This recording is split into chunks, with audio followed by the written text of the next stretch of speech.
Well, everyone, thanks so much for being here tonight to listen to Judge James Gray. I wanted to let you know that if you have questions, use the chat, but send them directly to me. How am I listed in here?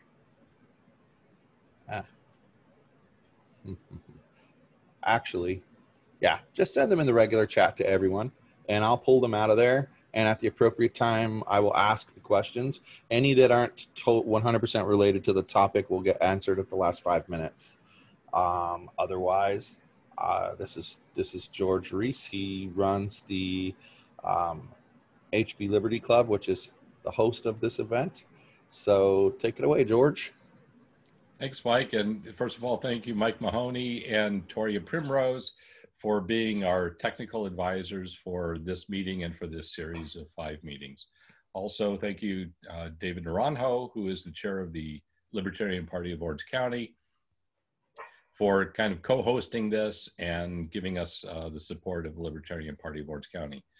For those of you who are not currently libertarians, after viewing tonight's event or any of our events and you want to learn more about our party, you can visit us at lpoc.org.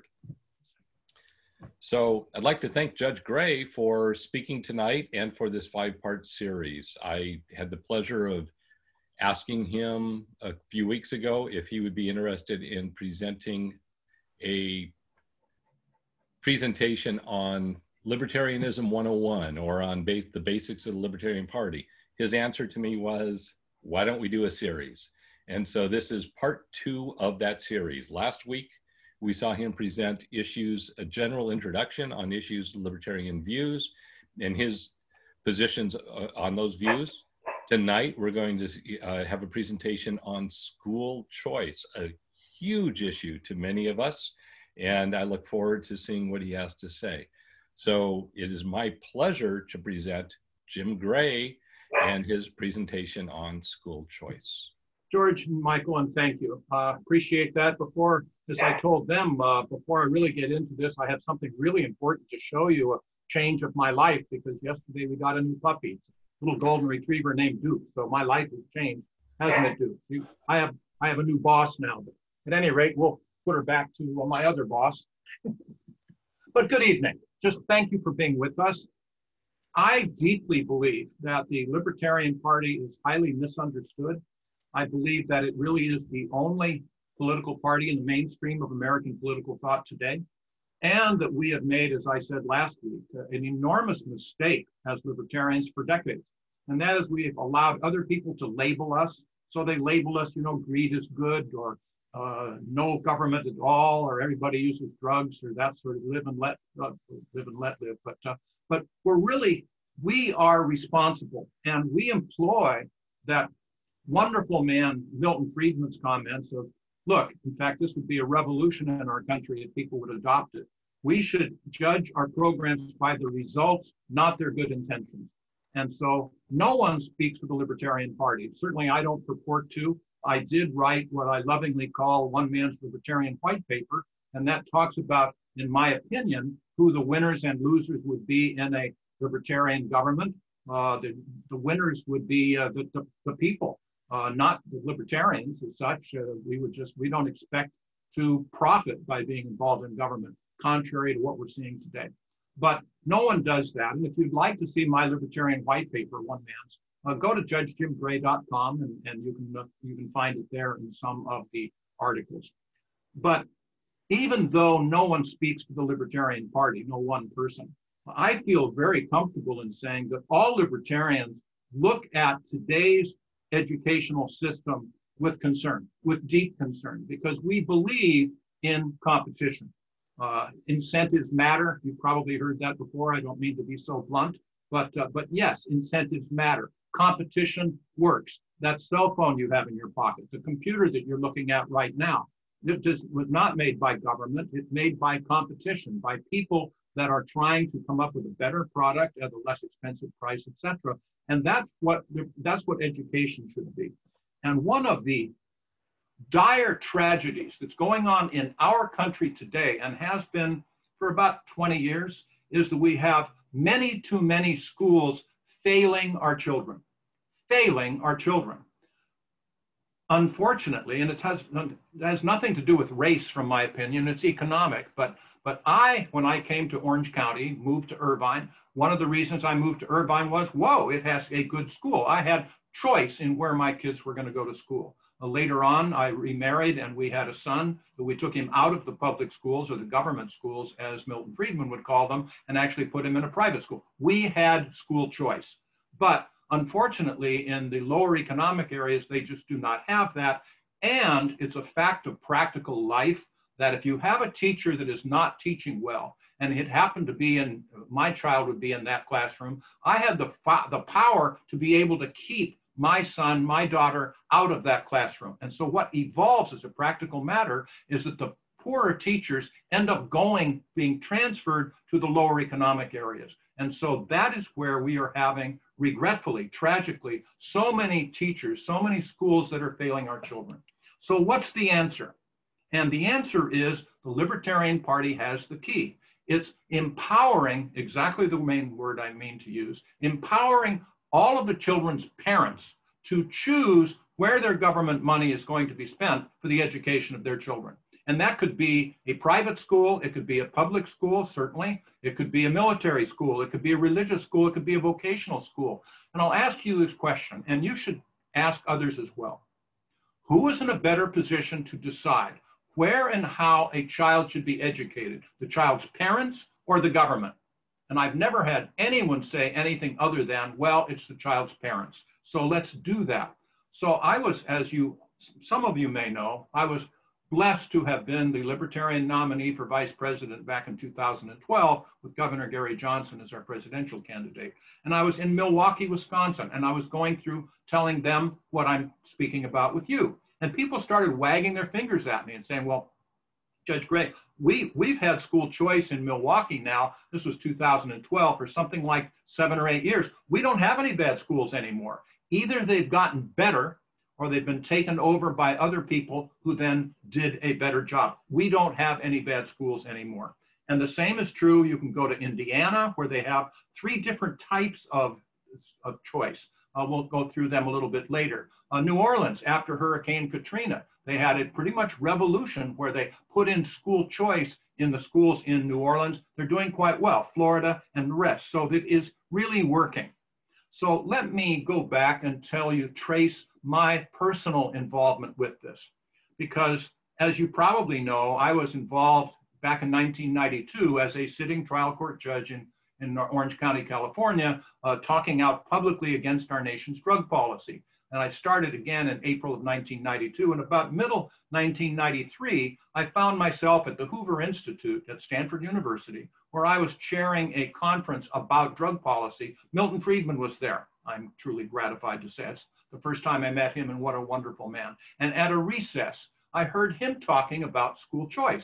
And so I broke in at the appropriate time and said, well, Dr. Friedman, I'm a product of public schools. I don't want to do anything to harm our public schools. And he said, Jim, let me ask you 2 questions. The first question is, if you are the parent of a high school age child, what country in the world would you want your child to go to get the best education that he or she could? And I said, well, I'm not sure, but probably not the United States of America. He said, Jim, I think you're right. Second question is, if you were the parent of a college-age child, what country in the world would you want your child to go to get the best education that he or she could? And I said, well, I'm not sure, but this time I think it would be the United States of America. He said, I agree with you as well. Do you know the difference? The parents get to choose where their tuition money is going to be spent at a university or college. They don't get to choose in the public schools. He converted me to school choice with that moment. With that moment. Competition really does matter. Now, I was raised in the public school system, like I said, and in the 50s up to the middle 60s, we had a really solid, I didn't hear anybody saying that the schools weren't doing very well. Then we got to the Jimmy Carter administration, and it was something like 1979 that he came up with the idea to have a federal Department of Education.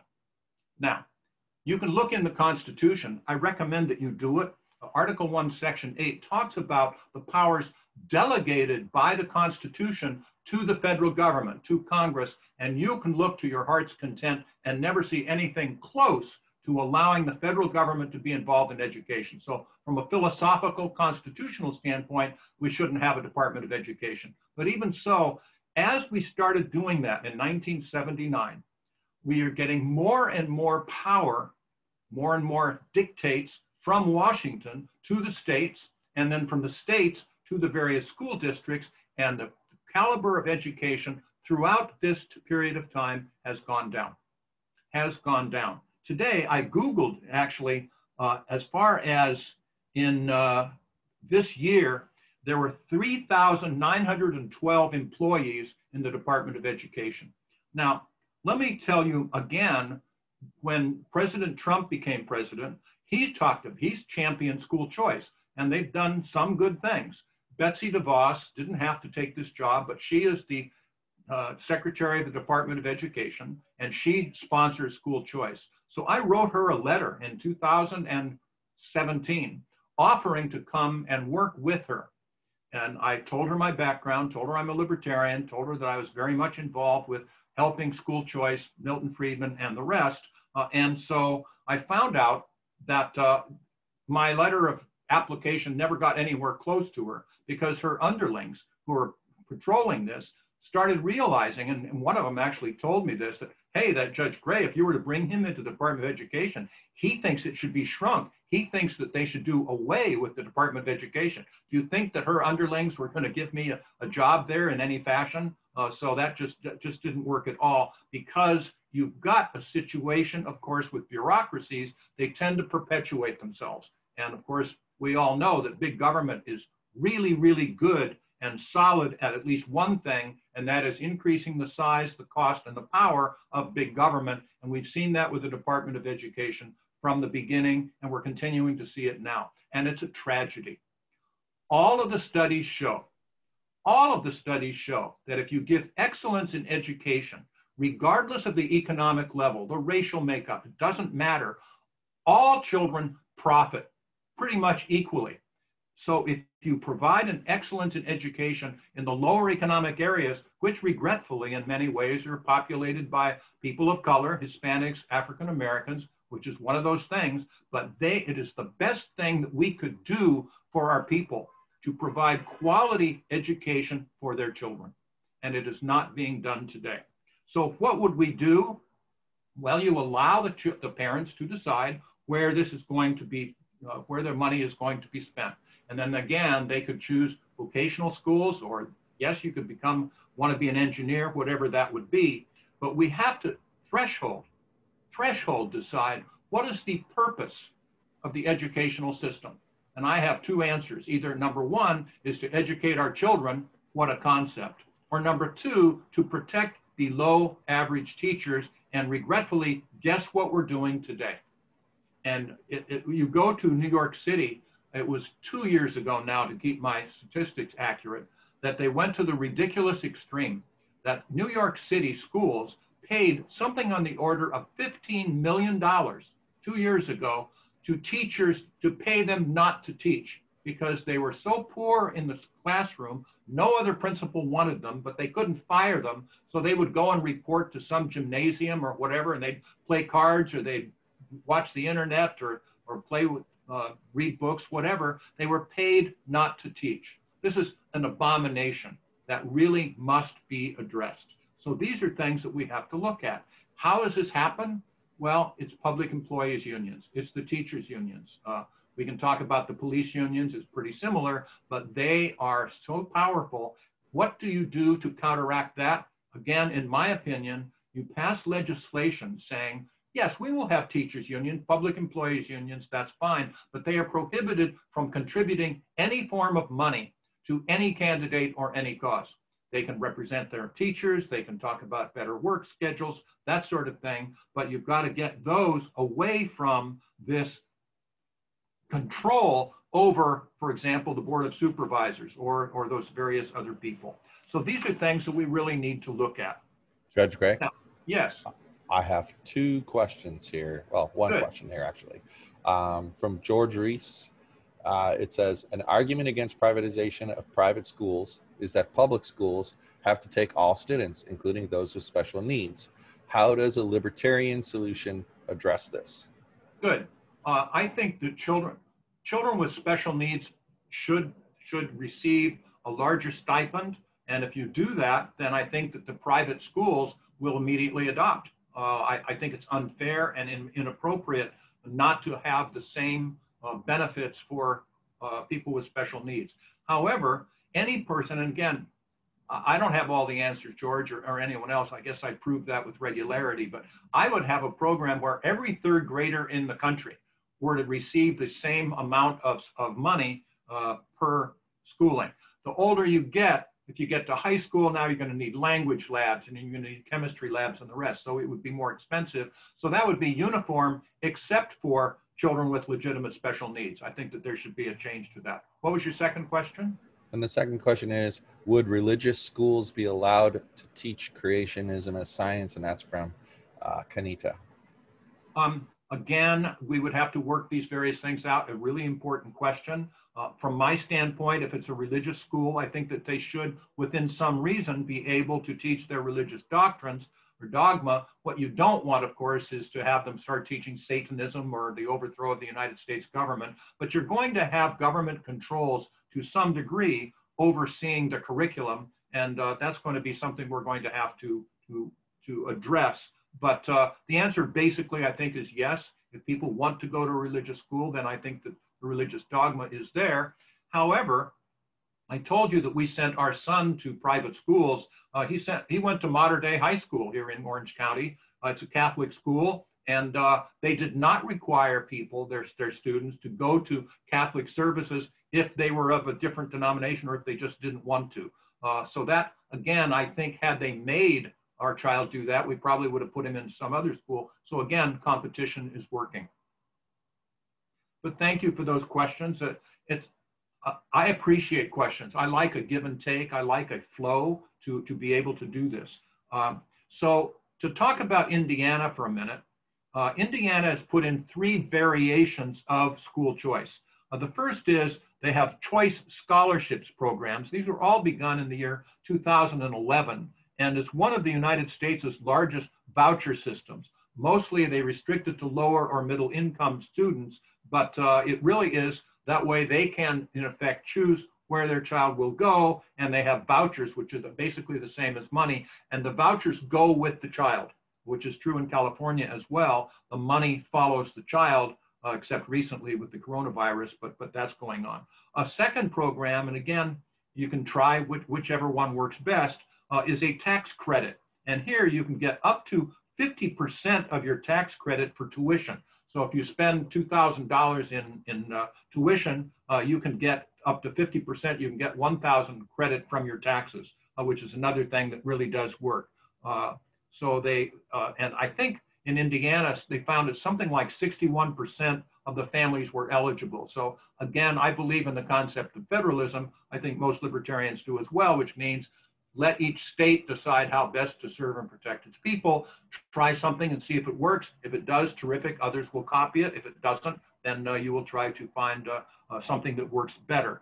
The third is kind of a private school homeschool deduction, where you can get a partial reimbursement for your expenses. Again, these are various things. Florida is doing something similar, and it really is tending to work pretty well. Think of it this way. I talked about, your computers, your iPhones or something, but Milton Friedman, again, this is really interesting to me, and it certainly qualifies here. He says that there are 3 ways of spending money. The first way, you spend your money on yourself. And he says, logically, here you're going to buy things that you need and get pretty good prices when you buy them. The second way is that you can spend other people's money on yourself. And there you will get pretty good deals on things that you don't really necessarily need. And the third way of spending money is to spend other people's money on other people. And there, he said, you get the school districts. And in a lot of ways, that's true. They don't have that accountability. We all realize that if you're spending your own money, you'll be a lot more accountable, a lot more thrifty than if you're spending someone else's money. So again, it's critically important.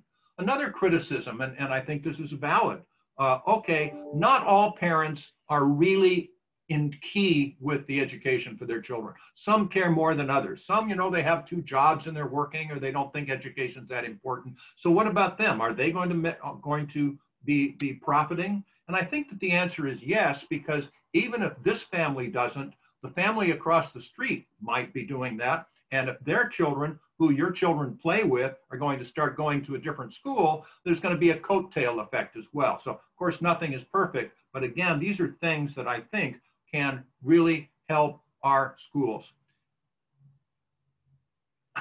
I don't joke about this, but I tell people there's still this movement for reparations, you know, for people that had ancestors who were slaves. And I'll look at them, and I don't mean to be condescending, because reparations, it's a boggle. But I will say I agree with you. And in fact, the thing that I'm going to do for reparations is to make the schools that your children go to have excellence. And I'm going to make sure that everybody who is entitled to that reparation gets that excellence. And the way I'm going to do that is to make sure that everybody gets that excellence. So it's a little bit maybe condescending, but it is something that we will really benefit as a people. And again, it's not racial, it's economic, but it is just an absolute mistake to have had this go into that direction. The teachers unions, the police unions, the prison guards unions, you go back to Franklin Roosevelt, remember him? Pretty liberal fellow last I looked. He was not in favor of public employees unions.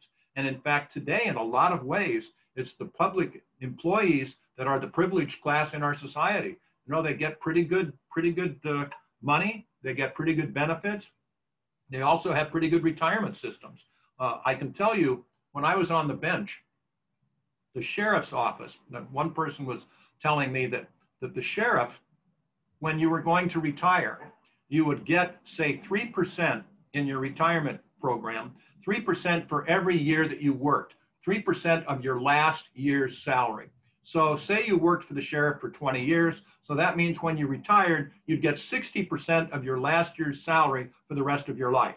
Okay, I'm not going to argue with that equation so much, but how do you figure out what your last year's salary is? And here, the answer is that they will take all the overtime that they can do in the last year of their job, and their supervisor cooperates with them and gives them all the overtime that they could possibly take. So that is included in their last year's salary. Plus, they don't take their vacation that year, so they add that on. It's called spiking. They don't, if they have any medical leave, they add that as well. So many of them end up with at least 100% of their normal last year's salary. And it's the same thing in a lot of ways with the teachers unions, the prison guards union, the public employees unions. This is out of control. Libertarians recognize this. Libertarians recognize that the deficit is probably the biggest security threat to the United States of America today. We're the only ones that are really talking about it. We're the only ones that are taking it seriously. I mentioned this last week, and I will still say that in addition to my new puppy, I'm a new grandfather, at least as of last April. And so Hudson he was born on April the 22nd of this year. I carried him in my arms on April 27th for the first time, 5 days later, looked down at this miracle baby and thought, my goodness, I mean, what a creation. But the second thing I thought of was, okay, Hudson, with the deficit, you're $72,000 in debt, pay up. Well, the libertarians are the only ones that represent the Hudsons of this world, our children, our grandchildren, and they're the ones that are going to be saddled with this irresponsible spending, for example, with regard to these public employees unions retirements. We're the only ones that talk about it. It's the same thing with the teachers unions.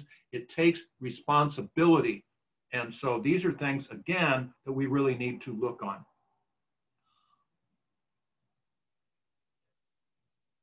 Again, I think that the only way we can do this would be to prohibit any public employees union from contributing any money to any of the people running for office. Because you go back to the sheriff, what group cares more about who runs for successfully and becomes a member of the Board of Supervisors, the County Board of Supervisors? Well, it's the public employees unions. Why? Because they're the ones that provide the contracts for the sheriffs or the various other public employees. So they will spend a lot of money to get someone that cares about their interests. And then once they get in, they realize, well, I'd better give them what they want, or they're going to gang up on me in 4 years when I'm up for re-election and I'll lose my seat. So as a result, no one is representing the taxpayer. Libertarians understand that. Libertarians talk about that. Libertarians are concerned about that. We're the only ones pretty much that can carry this off. So these are things that we need to get into as well. Get into other things like loan forgiveness. Well, okay, we're all concerned, but wait a minute. Forgiving student loans? Really? So you're going to have someone, for example, who was really careful, who went to a community college, maybe worked for a job or two while he or she was going to the community college, got a degree, an associate degree there after 2 years, then went to a 4-year school, Cal State Fullerton, whatever that would be, again, worked, was careful, was frugal, finally graduated without any debt or with manageable debt.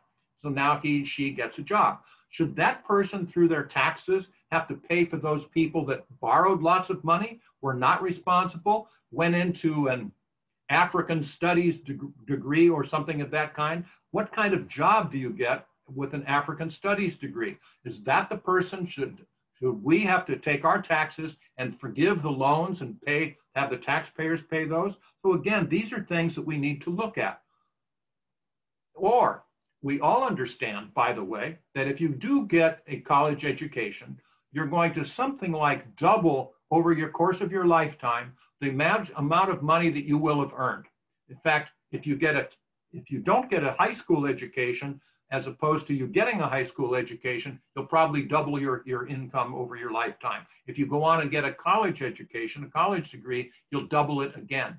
So if I didn't get a college education and I become a plumber or I work in landscaping or whatever, I pay my taxes. Should I have to pay for the college education of somebody, even though I didn't get it? So we don't do giving away taxpayers' money. We don't provide these bailouts. It sounds good. And in fact, we all realize that what is really happening today, and it was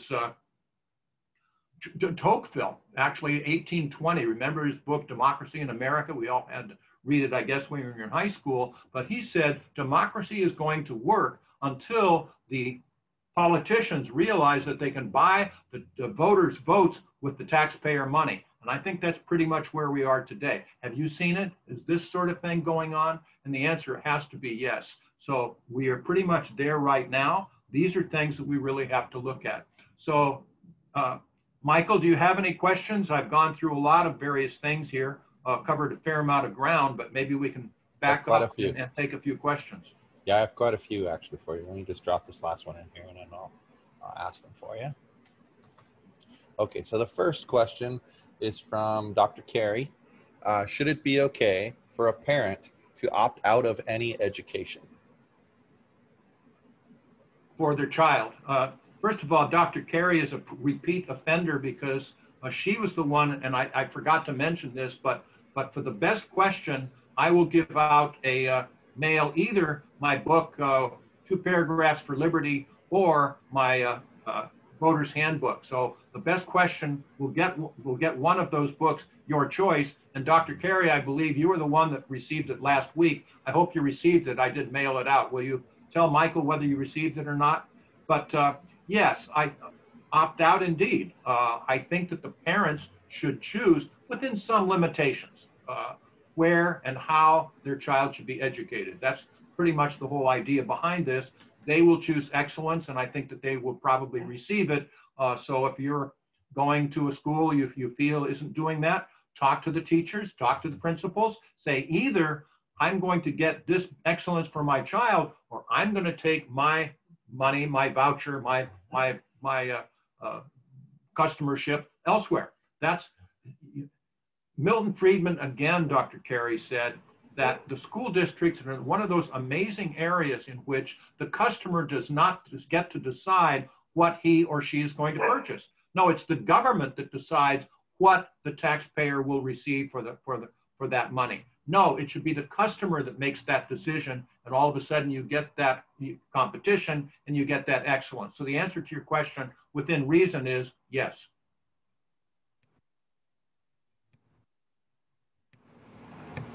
Okay, next question is from David Naranjo, and it's, what is your opinion about getting rid of all government schools, which is a common libertarian position? I don't think I share that, David. I believe in public schools, or Milton Friedman called them government schools. And by the way, but they shouldn't have a leg up on other schools. They do at the moment because they're already established. My goodness, it's really hard to put in a new school. They've got a physical plant, they've got the school buses, all the rest, but they should be forced to compete. And as long as they compete on an equal footing, bless them. I think that's just fine. Eventually, it shouldn't make much difference one way or the other, but whichever one is fulfilling the need is the one that should continue. And it can be a government school as far as I'm concerned. I know, again, I don't speak for the Libertarian Party. No one else does either. But if the government school provides that education and that excellence, fine. Okay, this next one is from Howard Hinman. Is there any reason to prohibit a proposed voucher / tax credit to Satanists running schools? What am I supposed to say to that, Howard? Yeah, let's go with Satan. No, there's going to have to be some oversight on this. You're not going to have Satanists. You're not going to have people that are going to preach the overthrow of the federal government or any government at all. They're not going to teach racism. No, you're going to have some standards, and the standards should be governed a lot by the school districts, but it should be overseen by the state government as well. You have to have some standards. My other dog is getting upset with me now. So here's another one from George. Could it be argued that the worst private school in a capitalist competitive environment would likely be better than the current public schools? Anything can be argued. There's my dog. I'm a product of public schools. I'm not sure if you're going to call UCLA a public school per se or not. Probably. I went to John Muir High School in Pasadena. It was a great school back then. It's not quite as all so good now. I like competition, George, and so if a government school, I call them government school, can thrive and can cut the mustard, bless them. I think that's just fine. They have to have some standards. I'm not going to have Satanists, that sort of thing. But I think it'll all work out in the wash. That I just don't expect that to be a problem, because I think that the government schools will get better when they see that their customers are leaving. And by the way, critically important, the good teachers will thrive. You know, look, if they will get paid more, if my school district isn't paying a good teacher as much as he or she could get at George's school district, George, you bum, will lure those teachers over to you. So competition will work. The good teachers will thrive, and they'll also have the handcuffs taken off them. You know, you don't have this teach for the test anymore or no child left behind government programs. Competition will work all of these things out. I'm not particularly concerned about them. Okay, here's another one for you from Natalie Foley. Which laws in California make it so difficult to run a charter school or homeschooling program? Natalie, I'm not as versed in that as I could be. There are some, and they are continuing to be pursued in California today. They're continuing to be pursued by the teachers' unions. They've used the coronavirus. By the way, the Los Angeles Unified School District, so-called, has used this coronavirus to try to stamp out charter schools, saying no more charter schools can be employed. You know, it's vicious. It's not the way we should be there, but I think that other people would know better than I, but it certainly is there. It's an economic interest, Natalie, and that is the thing that we need to look at. The prison guards union, you know, the police unions, they're not there to, I hate to say this, but the teachers unions are not there to educate the children. They're there to protect their members. They're there to take this money and to use it for lobbying so that their members thrive. Not the students, it's the members that have priority. And those are the things that are in there, and we need to shine a light on them. Libertarians do that. All right, and then here's one from David Pratt Demarest. What is your position on public school content censorship that becomes a non-issue in cash basis education governed by competition? Again, David, these are difficult questions, and I'm not purporting to have all the answers. Censorship, we're seeing a lot of that in today's world, I regret to say. Freedom of speech, yeah, you have all the freedom of speech you want as long as you agree with me. And if you don't, then of course you're evil. And we're seeing that a great deal as well. So all of us are going to have to continue to be vigilant, to make sure that our children are given honest choices. I'm going to be off the subject a little bit, but let me give you quickly one of the triumphs I felt I had as a parent. And one day I was driving my 3 children down south on Highway 5 by a strawberry field. And they were maybe 7 and 4 years old, something like that, still fairly young. And strawberry fields put plastic over them for various reasons, I guess, to keep the humidity up or whatever it would be. And so I said, oh, look, kids, look, this is where they raise plastic. Oh, really, Daddy? Oh, really? And I didn't say anything. Maybe 4 or 5 miles down the road, one of my sons said, oh, come on, Dad.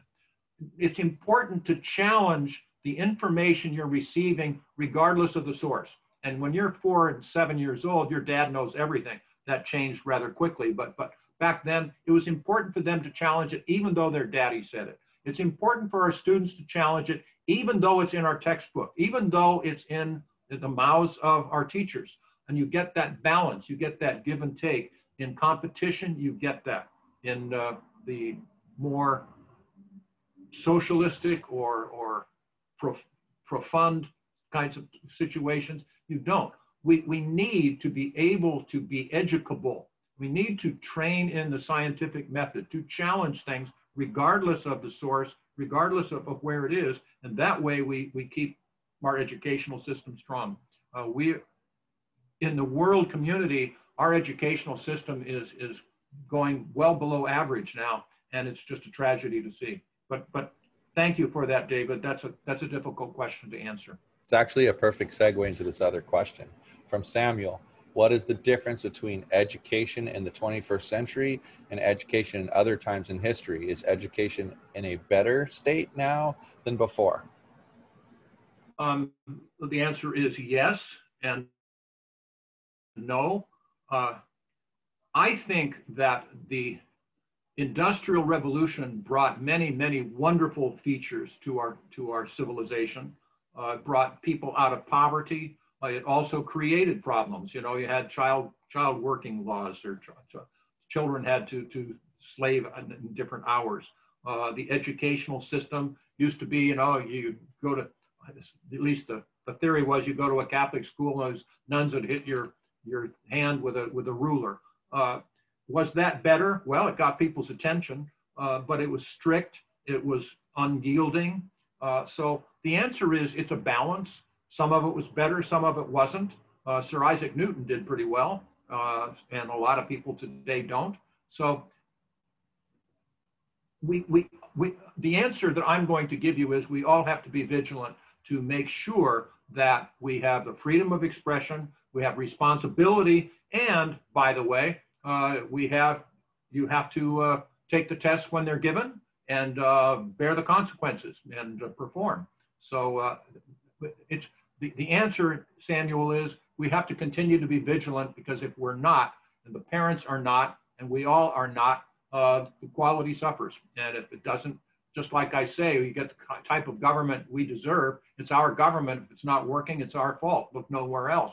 It's the same thing with regard to excellence in our education. Once we have that choice, once we can vote with, in effect, our money as to who will get our money as a customer, then it's up to us to make sure that we get the quality that we're looking for.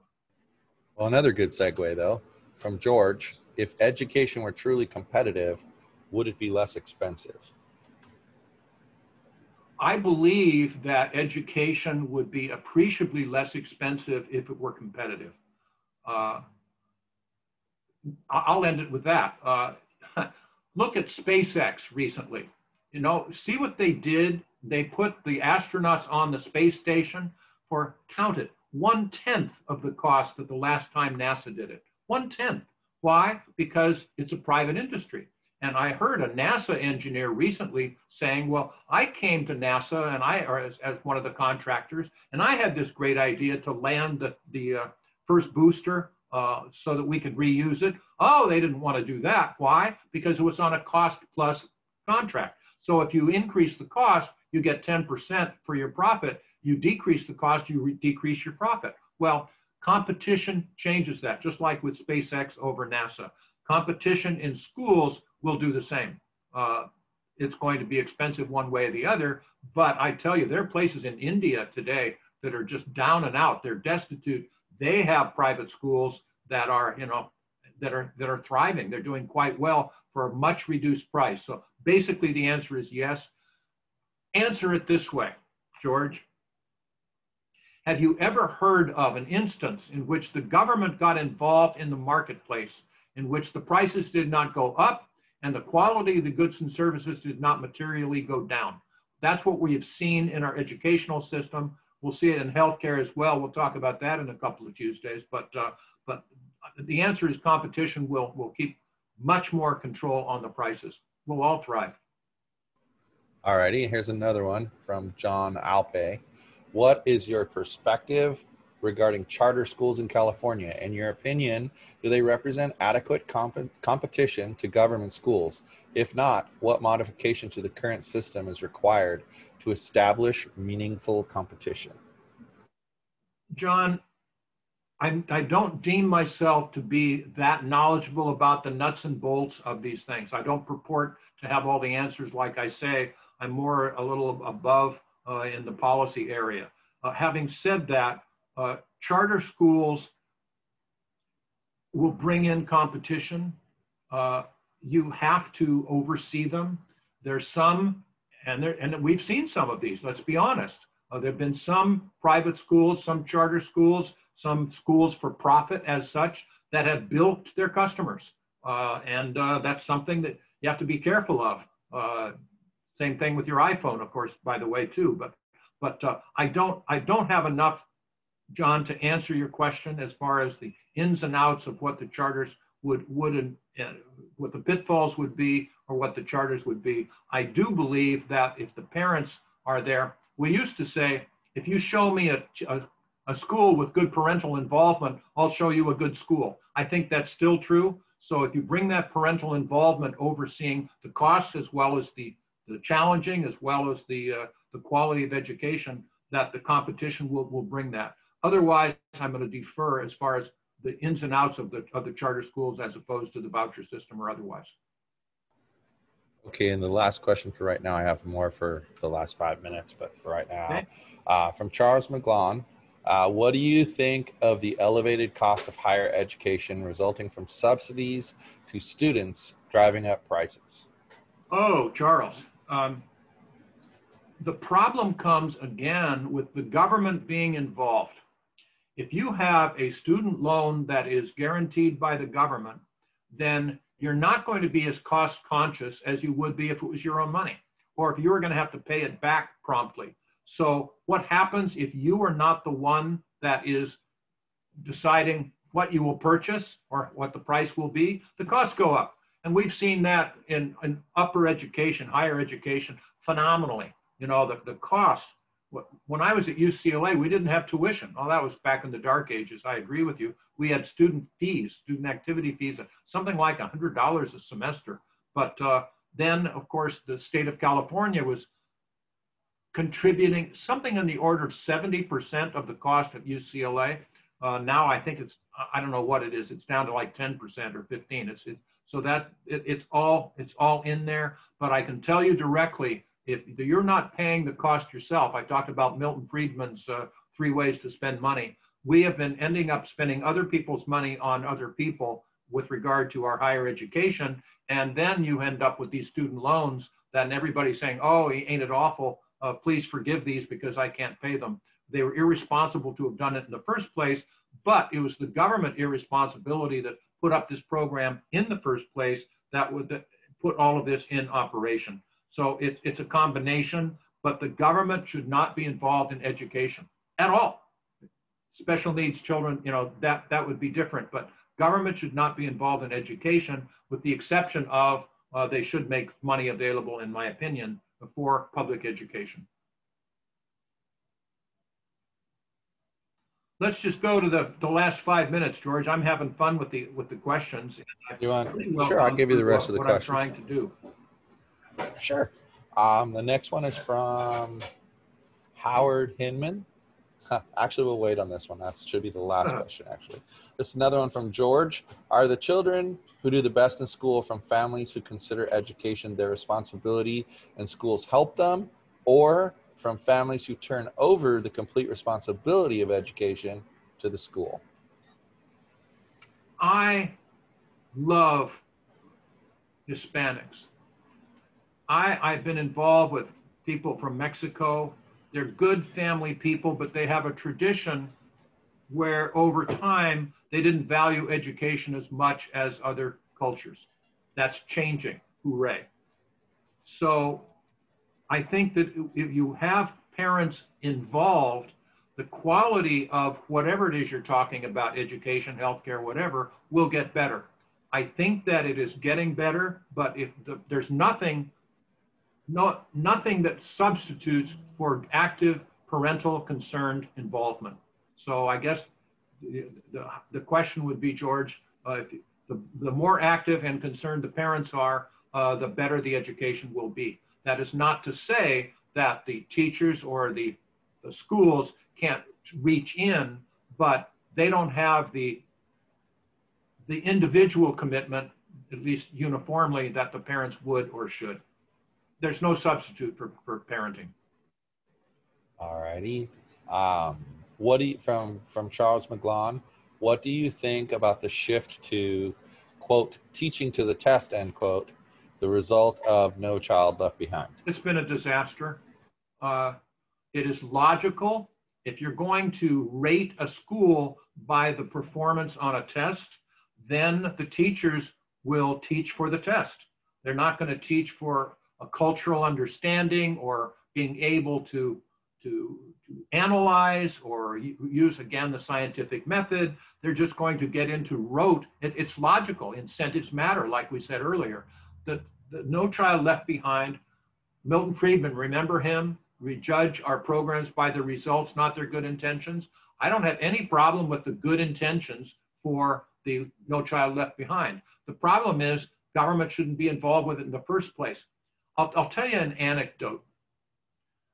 Oh gosh, maybe 15 years ago, I was on the bench and we had a holiday party, and we were smaller back then, so everybody in the 5 courts in Orange County could fit into a ballroom of one of the big hotels. And so it was a lunch. And so at the appropriate time, the presiding judge stood up and said, well, okay, all of the court clerks, please stand up. And we all applauded, thank you. And then all the bailiffs and all the reporters and all that. And then he said, and all of the administrative personnel stand up. And I swear to you, about 40% of the people in the room stood up. And I saw the presiding judge a couple of days later and said, well, Don, you had this happen. You asked all the administrators to stand up. So many people stood up. What do they do? And he said, Jim, it beats me. I mean, he was the presiding judge. And we get into the same thing with regard to government. You get these people teaching for the test, and then you have people in Sacramento shuffling papers back and forth to the various school districts. And then in Sacramento, they're shuffling paper back and forth to the Department of Education. All of those people in administration, most of them didn't help me try my cases. You know, they were all keeping statistics and all the rest of that stuff. Bureaucracy tends to breed bureaucracy. You don't do that with regard to education. And if you get into this situation like we have in government schools today, the better teachers, they're not dumb. They realize that there's more money in administration than there is in the classroom in teaching. So the better teachers actually graduate out of the classrooms and go into administration. And you look at any government school today, pretty much any government school, they're top heavy with regard to administration. They have more administration than any private school you've ever heard of. Why? Because there the rubber meets the road in the classroom. In the government schools, it's not economics, it's politics. And so again, you bring in the competition, the good teachers will thrive. We will have lower numbers of students per class in a private school than you do in a public school, et cetera, et cetera. Competition works, incentives matter. You heard it here first. Well, maybe third, but competition really does matter. It's what we must bring back to our schools. By the way, right.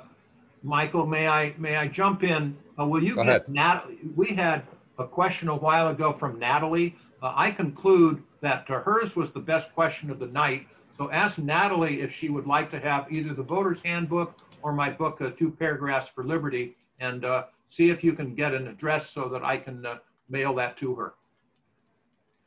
No problem. Another question from Jamie.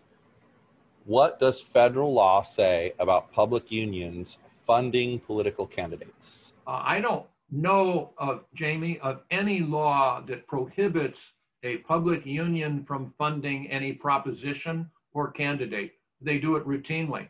They will lobby, they will sponsor, like I said, the Board of Supervisors if you're in the sheriffs, the police unions. I'm unaware in any state, in any part of our country where there's a prohibition on public employees unions as to their ability to make political contributions. Now you could say, of course, that's a freedom of speech issue, but I really don't think that it would came out that way. If they want their individual members to make private donations, bless them. They can make all the recommendations to their members. You support this one, recommend you support that one. That's fine. But as far as the union itself, in my opinion, I think that would pass constitutional muster. And that is the way that would be able to pare back these abuses that are going on in our system today with regard to these public employees unions. And again, I love public employees. I love police officers, teachers. Teaching is a wonderful profession, but it's gotten much too political and away from competition. But thank you for that, Jamie. And here's one you're going to have to pay close attention to. It's from David Pratt Demarest. Freedom means full power of exit and competitive restraint on power of entry or access. Would you agree that full power exit means that the parents and students can control the content by being free to choose the content provider, public, private, homeschooling, or even self-education readily available on the internet? Yes. Yes. There's a limitation with regard to the internet, and we're seeing that now. Economically, the lower economic areas don't have the access that the upper economic areas does, but the schools would take care of that. But yes, again, within some limits. We talk Satanism or trying to overthrow the government or be involved with revolution. So there's got to be some controls, but I anticipate that certainly all parents will want to get your 3 R's, the reading, writing, arithmetic. They want their children to be able to form the bases of being able to support themselves. And again, maybe you have a child who is really good in electronics, or you'd be an electrician or whatever. Send that child to a vocational school. Germany does that highly successfully. They have vocational schools where they know that not everybody should be a doctor of philosophy or even a judge for that matter. But we all have our strengths, we all have our interests, and vocational schools will be able to address those. You want to be able to go get an education and be able to support yourself. To give you a major example, there's something called Open Gate International that teaches people that have just been released from prison, people that have, mostly women that have been sexually trafficked, some people that are involved with drug abuse and they've had their drug treatments, and they teach them to become chefs, to be involved in the culinary arts.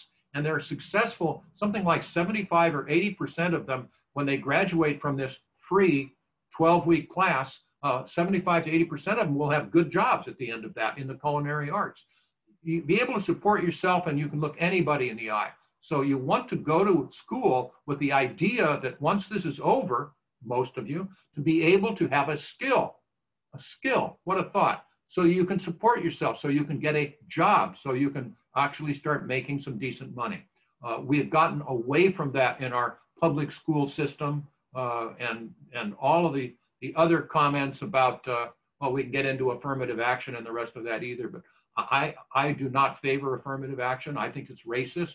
I think that people should be able to stand on their own, and with the assistance. I was in the Peace Corps. I care about people. I want the best for people. And I'll leave this. I've mentioned Henry Ford before, not my favorite person socially, Michael, but he said something everybody should understand. Everybody should have emblazoned on their psyche, which is anyone that feels they can thrive by relying on the government should talk to the American Indian. It's really all you have to say. I wish the government was more successful. As Milton Friedman again would say, well, if you're waiting for these angels of government to come and protect you and save you, where have they been so far? Why haven't we seen them yet? You're not going to see them. You have to roll up your sleeves, have individual responsibility, have choice, have competition, and be able to thrive. Incentives matter. You have that incentive to get a good education, you will find that good education. And that's where we need to come back to. We're not seeing it in our world today, but that just means that libertarians have to work harder. I really appreciate your being with us. This is the second Tuesday of September. We're going to have 3 more Tuesdays in September, talk about different issues. I appreciate your questions. Again, I don't purport to have all the answers, and I think I proved that a dozen times this evening, but I really enjoy the give and take. I enjoy the discussion. And by the way, this is not where they make plastic. Really, Daddy, really? Let's challenge things, and we'll all thrive. So thank you for the opportunity of sharing these thoughts with you, particularly with my little puppy as well, Duke, and life is good. Well, would you like to answer one more question that relates to your dog? Sure. Howard Hinman would like to know, which of your 2 dogs is your favorite? Yes. Good answer. You may quote me on that. So Howard, I'm going to ask you a question. What do you call a cow that's just given birth? I know this has been on your mind, but what do you call a cow that's just given birth, Howard? And of course, the answer is decaffeinated. With that, we'll see you next week. Good night. Thanks for being here, everyone.